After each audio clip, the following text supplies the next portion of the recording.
At least 14 Americans are dead, 20 more unaccounted for following Hamas's deadly attack on Israel that we've watched play out over the last 5 days. You're taking a live look at Gaza City as we speak, which has been bombarded by rockets for hours. The United States is weighing in sending a second aircraft carrier to the eastern Mediterranean. We know one has already arrived, the USS Gerald Ford. It arrived just on Tuesday. This is leading many to ask the question if the United States will get more heavily involved in this fight. What does the future hold? For more, let's welcome in Mick Mulvaney, who served as the acting White House Chief of Staff from 2019 to 2020. He's also NewsNation's political contributor. Mick, always good to have you, especially now. How much further do you anticipate the United States becoming involved in this war? And is there any scenario where we see American boots on the ground, especially with the known and unknown numbers of American lives killed and on the line here? Yeah, I would think ordinarily the immediate answer to that is no, you don't expect to see American boots on the ground. But this is different. It's Israel. The scope of this attack, Markie, is stunning to a lot of people. The brutality that this attack, the monstrosities that have been levied against the Israelis are going to raise the emotional sort of component in Washington, D.C.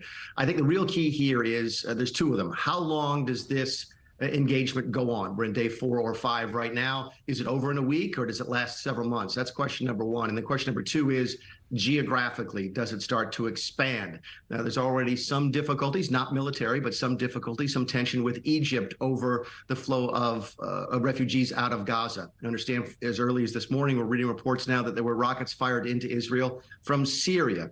If this engagement expands, then I think your likelihood of American involvement goes up. So those are the two things to watch. How long does it go and how broad does it get? Yeah, from Syria, from Lebanon. I know a lot of our guests who have joined our show live have said the unknowns, and not knowing what the future hold is extremely anxiety inducing for them.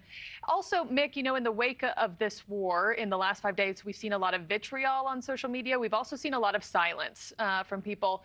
It is hard to imagine anybody who feels immune to the gravity of this war and what it's taking place.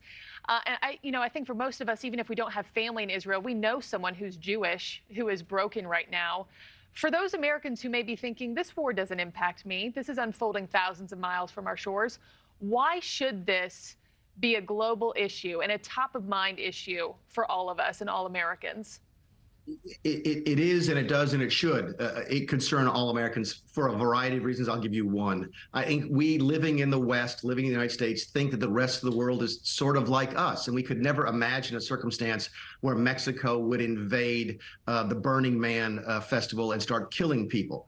That's effectively what happened over the weekend in Israel. We're hearing stories now about babies being beheaded. I actually have a friend who lost his family member. She died, but she was able to throw her infant child from the car as she was speeding away. These stories are dramatic. And it drives home for us that the world is not like the United States of America. It's not like Europe. It's a very, very rough place. And we can't sit back and sort of expect the rest of the world to be like we are. This is a wake-up call for a lot of folks. Look, this is a wake-up call for the Black Lives Matter movement. They put out a thing over the last couple of days that says they stand with the Palestinians. This is going to expose a lot of raw tension in this country over where you stand on this issue. It's been easy to be pro-Palestinian in the past because it hasn't really cost you very much.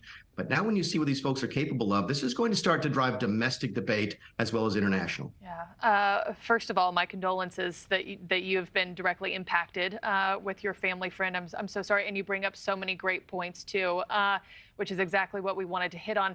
Let's also lastly talk about just kind of economic toll here. I know that 7:30 a.m.